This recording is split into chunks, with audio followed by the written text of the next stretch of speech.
दूर किसी जंगल में रहने वाले सभी पक्षी खुशी खुशी से अपना जीवन गुजार रहे थे, क्योंकि उस जंगल में बिना एंट्री करवाए कोई भी पक्षी अपना घोंसला नहीं बना सकता था। पीपल के बड़े पेड़ पर कालू कौवा और गौरी कौवी बैठकर हर आने वाले नए पक्षी की रजिस्ट्रेशन किया करते थे। कौवे भैया, किसी भी पक्षी की हमारे जंगल में आने से पहले अच्छे से जांच कर लिया करें। कोई भी बुरा या बदमाश पक्षी हमारे जंगल में नहीं आना चाहिए।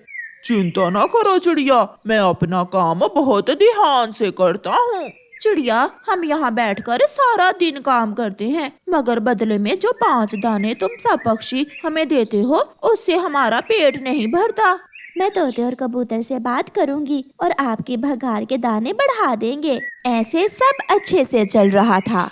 रात को गौरी कौवी कालू कौवे से कहती है, कालू, अगर ऐसे ही ईमानदारी से काम करते रहे तो हम हमेशा भूखे ही रहेंगे। अब हमें भिगार के साथ साथ कुछ दाने जंगल में आने वाले नए पक्षियों से भी लेने होंगे।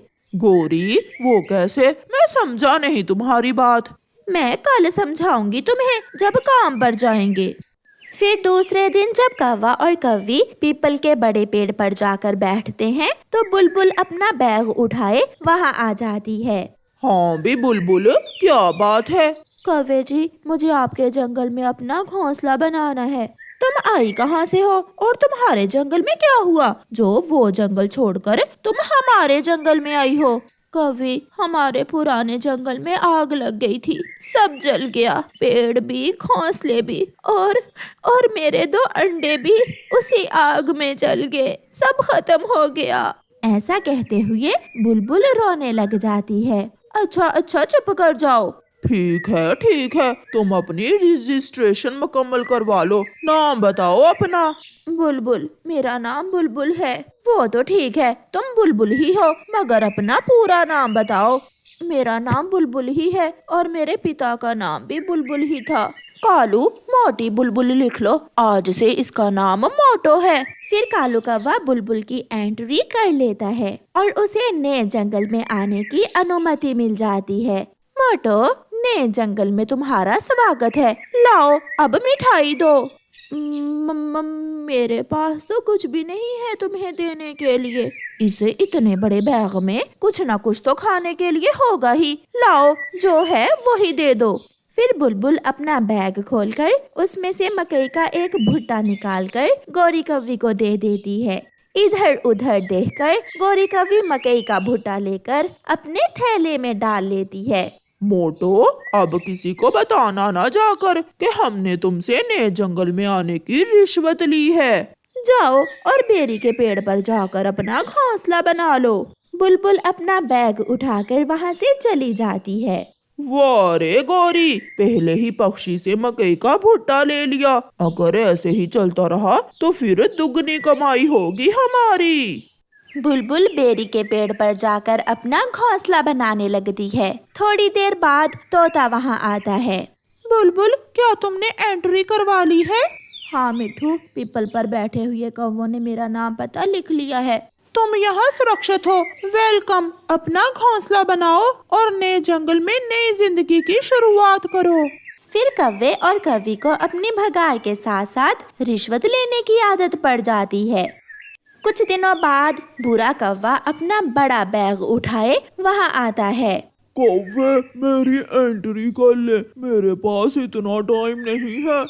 इतनी भी क्या जल्दी है? क्या तुम कोई चोर तो नहीं हो? नहीं, मैं सागर वाले जंगल से आया हूँ। ठीक है, नाम बताओ अपना। बुरा कौवा है नाम मेरा। कालू उस कौवे का नाम लिख लेता है। कहाँ से आए हो? सागर वाले जंगल से ना? जी हाँ, मैं सागर वाले जंगल से आया हूँ। वहाँ क्या काम करते थे तुम? मैं वहाँ पक्षियों को लोहे की चीजें बना कर देता था। कालू, लोहार पक्षी लिख लो इसका नाम। क्या अब मैं जा सकता हूँ? लाओ, अब हमारी मिठाई हमें दो और जाकर बरगद के पेड़ पर अपना घोंसला बना लो। कौवे, तुम मेरी जाति से भी हो। अगर मेरा घोंसला किसी फलदार पेड़ पर बनवा दो तो मैं तुम्हें एक थैली चावल की दूंगा। चावल का सुनकर कौवे के मुंह में पानी आ जाता है। लाओ लाओ 2 चावल और नदी के पास अमरूद के पेड़ पर अपना घोंसला बना लो तुम। फिर बुरा कौवा कालू को रिश्वत के चावल देता है और अपना बैग उठाकर चला जाता है। फिर ऐसे कुछ ही दिनों में कौवों के घर में भोजन ही भोजन जमा हो जाता है। देखा कालू, मेरा दिमाग, अब हम जितना भी भोजन खाएंगे हमें कोई चिंता नहीं होगी। गोरी, बस इतना ध्यान रखना कि किसी को खबर ना हो कि हम जंगल में आने वाले नए पक्षियों से रिश्वत लेते हैं। हम कौन? कौवे तो अपना काम पूरी तरह बेईमानी से करने लगे थे। अब वो बुरे और बदमाश पक्षियों को भी जंगल में एंट्री करने लगे थे। एक उल्लू अपना सामान उठाए वहाँ आता है। ना बीना, तुम तो शक्ल से ही मुझे बदमाश लगते हो। तुम इस जंगल में नहीं आ सकते, इसीलिए तो मैं यहाँ आया हूँ। सुना है तुम कुछ लेन देन करके पक्षियों को यहाँ आने देते हो। अगर सुना है तो बताओ, तुम हमें क्या दोगे इस नए जंगल में घोंसला बनाने का? मेरे पास ये थैला भोजन से भरा हुआ है। अगर तुम मुझे आ लेने दो तो ये थैला मैं तुम्हें दे दूंगा। गोरी, सोच लो, ये उल्लू इतने अच्छे नहीं होते। लाओ लाओ, तुम ये थैला हमें दो और जाकर पहाड़ों वाली गुफा में अपना घोंसला बना लो। जल्दी चले जाओ, ऐसा ना हो कि कोई देख ले तुम्हें। वो उल्लू उन्हें रिश्वत का थैला देकर जल्दी से वहाँ से भाग जाता है। ऐसे ही कुछ दिन गुजर जाते हैं और फिर एक दिन गोरी कौवी एक अंडा देती है।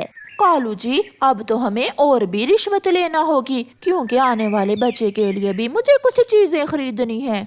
तुम चिंता ना करो गौरी, अगर ऐसे ही चलता रहा तो कोई मुश्किल नहीं होगी। मैं अपने अंडे से निकलने वाले बच्चे का नाम जग्गू रखूंगी। और अगर बेटी हुई तो फिर मैं उसका नाम रानी रखूंगी। रानी होगी वो मेरी कौवी रानी। आज कौवे बहुत खुश थे। वो खुशी खुशी अपने काम पर चले जाते हैं। कौवे नहीं जानते थे कि जिस बुरे उल्लू की उन्होंने अपने जंगल में एंट्री की है, वो उल्लू बहुत दुष्ट है। उसे तो दूसरे पक्षियों के अंडे पीने की आदत है और इधर उधर देखता हुआ कौवों के घर की तरफ आ जाता है और कौवों के घर में घुसकर उनका अंडा तोड़कर पी लेता है। वाह रे वाह, आज तो लंबे समय बाद अंडा पीने का मजा ही आ गया। अंडे पीने वाला उल्लू वहाँ से भाग जाता है। जब शाम को कौवा और कौवी घर वापस आते हैं तो अपना टूटा हुआ अंडा देखकर रोने लग जाते हैं। जालिम, किसी जालिम ने मेरा अंडा पी लिया। मेरा पहला पहला अंडा था। गोरी, हमारे जंगल के तो सभी पक्षी बहुत अच्छे हैं। एक एक पक्षी की एंट्री करते हैं हम जंगल में आने से पहले, फिर ये कौन कर सकता है? कालू, ये हमारे ही कर्मों का बदला मिला है हमें। हमने रिश्वत के बदले कई बुरे पक्षी भी तो इस जंगल में आने दिए हैं। ये काम उन्हीं में से किसी एक का होगा। ऐसे कौवे और कौवी को अपने बुरे काम की सजा मिलती है। प्यारे दोस्तों, इस कहानी को लाइक, अपने दोस्तों के साथ शेयर और चैनल को सब्सक्राइब करना बिल्कुल मत भूलना। आपका धन्यवाद। कुकू बेटा, किसी से दाना नहीं छीनना। घर दाना लेकर आना है, चाहे किसी से छीनना ही पड़े। अगर किसी को मुसीबत में देखो तो उसकी मदद करना है। बेटे, अपना काम छोड़कर किसी की मुसीबत में मदद करना दाना ढूंढने से बेहतर है। ऐसा ना हो कि तुम रास्ते में दूसरों की मदद करते रहो। अपने काम से काम रखना है। कोई मुश्किल में हो तो उसके पास नहीं जाना, ऐसे तुम भी मुश्किल में फंस सकते हो। जाओ मेरे बेटे, ईमानदारी और मेहनत से दाना कमा कर लाओ, जिसे खाने से मेरा मन शांत हो जाए। जाओ मेरे जग्गू, मुझे दाना चाहिए। दाना कहीं से भी लाओ, चोरी का हो या बेईमानी का, दाना तो दाना ही होता है। पापा जी, मैं आपकी हर बात याद रखूंगा और आपके लिए दाना जरूर कमा कर लाऊंगा। मम्मा, आपकी बातें हमेशा मेरे साथ रहेंगी और मुझे जिंदगी गुजारने में मदद करेंगी। चिड़िया का बेटा कुकू भी घर से निकलता है। छोटे पक्षी, रुको, मेरी बात सुनो। बताओ बताओ पेड़ जी, क्या बात है, जल्दी बताओ। मेरी ये शाख टूट गई है। अगर आप मेरी ये शाख ऊपर उठाकर इसे सहयोग दे दो तो मेरा ये अंग फिर से मेरे शरीर से जुड़ जाएगा। पेड़ जी, अभी तो मेरे पास समय नहीं है, मैं थोड़ी देर बाद में आऊँगा। मैं पहले दाना ले आऊँ। जग्गू वहाँ से चला जाता है। थोड़ी देर बाद चिड़िया का बेटा कुकू वहाँ आ जाता है। पेड़ कुकू से मदद मांगता है। चिड़िया के बच्चे, मेरी मदद करो और मेरी ये डाल थोड़ी ऊपर उठाकर इसे सहयोग दे दो। मैं कोशिश करता हूँ, मगर ये बहुत भारी है। फिर कुकू उस डाल को उठाने की कोशिश करता है। वो डाल तो बहुत भारी थी। फिर कुकू थोड़ी दूर बैठे कबूतर के बेटे कीकी के पास जाता है। कीकी कीकी, मेरे साथ आओ, वो पेड़ मुश्किल में है, उसे मदद की जरूरत है। ना भी ना, मेरे पास टाइम नहीं है, तुम ही करो उस पेड़ की मदद जाकर। फिर कुकू अपने दोस्त मिट्ठू के पास जाता है और उसे साथ लेकर आता है। दोनों दोस्त मिलकर उस पेड़ की डाल को उठाकर नीचे एक सूखी हुई लकड़ी का सहारा देते हैं। मेरा दर्द कम हुआ, बहुत सुकून मिला है। जाओ बच्चों, तुम जरूर कामयाब होगे। फिर कुकू वहाँ से आगे बढ़ता है। जग्गू कौवा उड़ता उड़ता जा रहा था कि उसे एक घोंसले में एक अंडा दिखाई देता है। जग्गू वहाँ आता है। जग्गू कौवा इधर उधर देखकर अंडा चुराने ही वाला था कि पीछे से अंडे की माँ बुलबुल आ जाती है। बेशरम बुरे कौवे, भागो यहाँ से। मैं तो देख रहा था कि ये अंडा किस पक्षी का है। मैं माँ हूँ इस अंडे की, चल चल भाग यहाँ से। जग्गू कौवा वहाँ से चला जाता है। मैं तो थकने वाला हूँ, अब न जाने दाना कहाँ से मिलेगा। अगर मैं घर दाना न लेकर गया तो पापा बहुत डांटेंगे।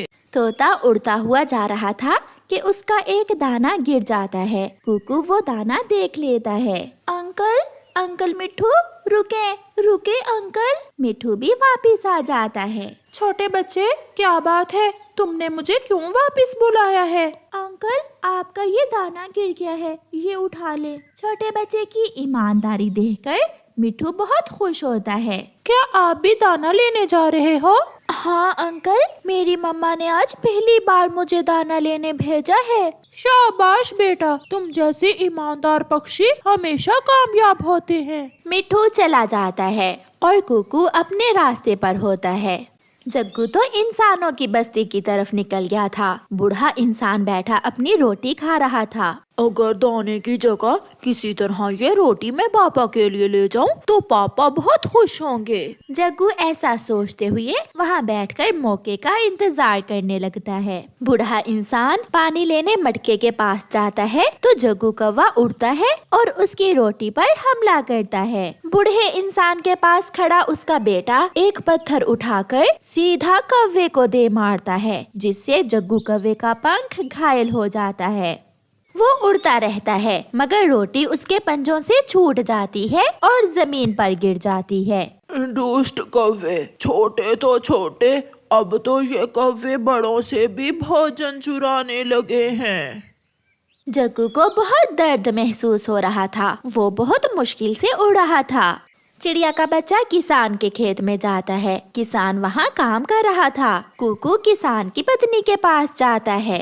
माँ जी, आपके खेत में हजारों दाने गिरे पड़े हैं। अगर आपकी इजाजत हो तो मैं उनमें से कुछ दाने उठा लूं। चिड़िया के बच्चे, आप जरूर किसी अच्छी माँ के बच्चे हो जो चोरी करने से डरते हो, वरना तो आप बिना पूछे भी उठा सकते थे। जाओ बेटा, जितने दानों की जरूरत है वो ले लो। मुन्ने की माँ, वो मेरी रोटी भी इसे दे दो, मैंने खाना खा लिया है। फिर किसान की पत्नी रोटी का एक टुकड़ा कुकू को दे देती है। कुकू वहाँ से कुछ दाने लेता है और वो रोटी का टुकड़ा अपनी थैली में डालकर वापिस होता है। वो बहुत खुश था क्योंकि दाना तो क्या, उसने तो रोटी का टुकड़ा भी पा लिया था।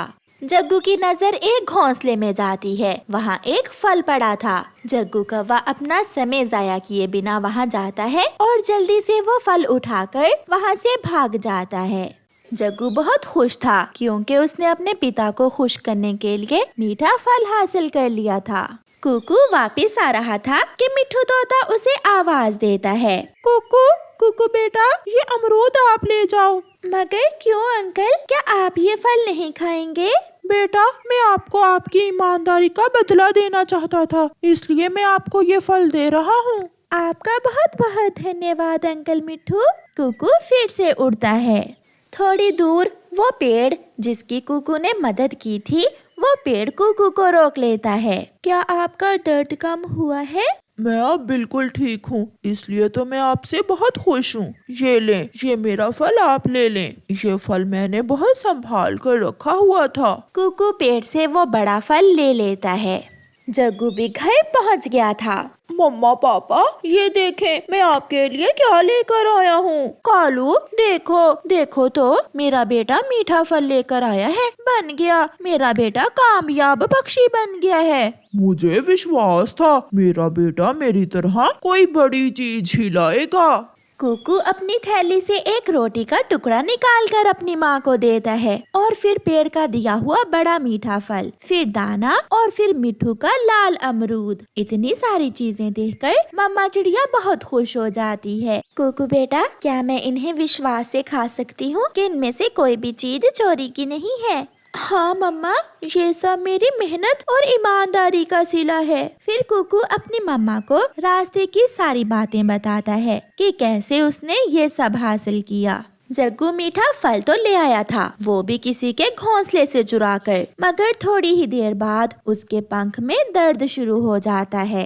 मम्मा पापा, मेरे पंख में बहुत दर्द है। किसान के बेटे ने मेरे पंख पर पत्थर मारा था। इसका मतलब मेरे जग्गू, तुम इंसानों की बस्ती में भोजन चुराने गए थे? हाँ माँ, मगर इंसान ने मेरा पंख ही घायल कर दिया।